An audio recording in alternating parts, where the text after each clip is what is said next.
What's going on? Today I'm going to be answering the question of what makes an exercise good, in my opinion at least. Now, for all intents and purposes, this is specifically talking about for muscle growth. There's a million reasons to do a million different exercises, so this video today is all about building muscle. Now, why should you listen to me?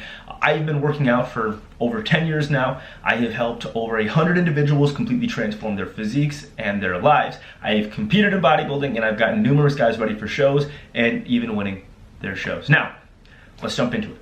First and foremost, what is muscle growth? Muscle growth is essentially an evolutionary adaptation designed to help you get better at doing something hard. For this to happen, you need to create a stimulus. Now, there's multiple ways to do this. There is mechanical tension, there is metabolic stress, and there is muscle damage. You don't even need to know that. But when you choose your exercise, there are numerous different variables to look at. There is no one right exercise. There's no one good exercise that is better than all the other ones. There's so many different options. So don't let anybody trick you or convince you that you need to do this exercise or you won't grow, because it's a load of bullshit. Your body is designed to survive.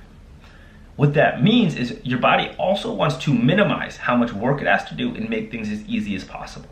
And in turn, your body minimizes how much muscle fiber it's actually using. So we want to change that. We want to force it to use as much as possible.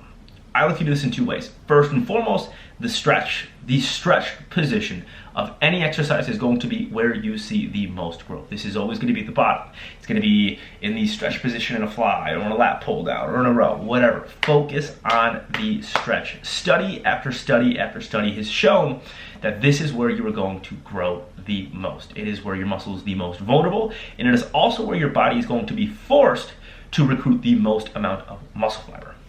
The second thing I like to focus on is the contraction, the squeeze. Now, a lot of people, when they do an exercise, they just go through the motion, go through the movement, and that is the mechanical tension. It's the tension of the muscle. But when you are squeezing the muscle, you are forcing more muscle fibers to work, getting them all recruited, allowing for a greater stimulus to grow. What does this mean for you? Now, when you choose an exercise with intention. Am I trying to get a stretch on this? Am I trying to get a good contraction on there? These are very important things to note, because otherwise you're just drifting along. You don't even know why you're doing an exercise. The next big thing I like to focus on is you have to be able to overload. Like I said, it is an evolutionary adaptation, which means if you do the same thing again and again and again, your body learns. It starts to recognize what is going on, and it gets better at dealing with it. In the long term, this is going to make it a lot harder to build muscle. That's why people say shock the muscle, or changing the exercise to create a new, greater stimulus, allowing that growth to continue to take place.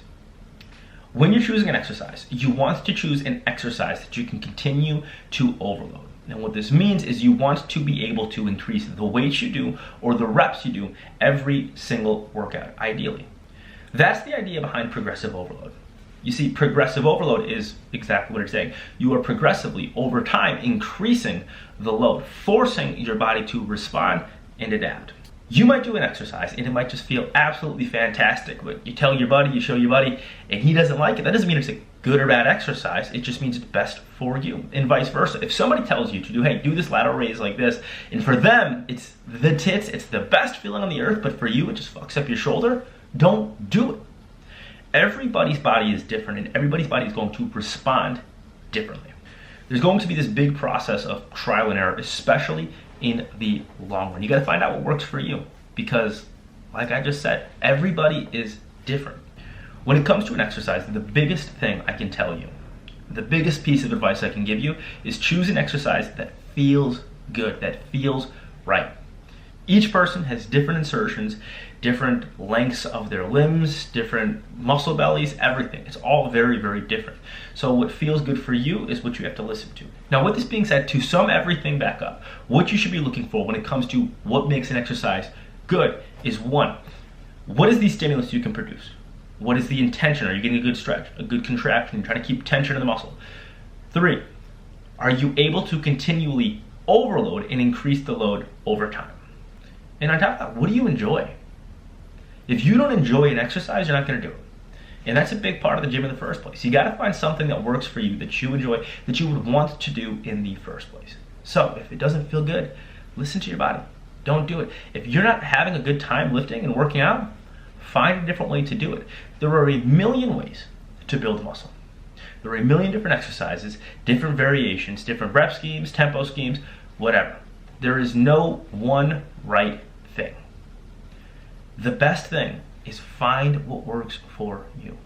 I hope that helps. I hope this makes sense. If you have any questions, don't be afraid to drop them in the comments below. I hope this helps. I hope you guys enjoyed the video. If you did, make sure you drop a like, and I'll see you guys next time.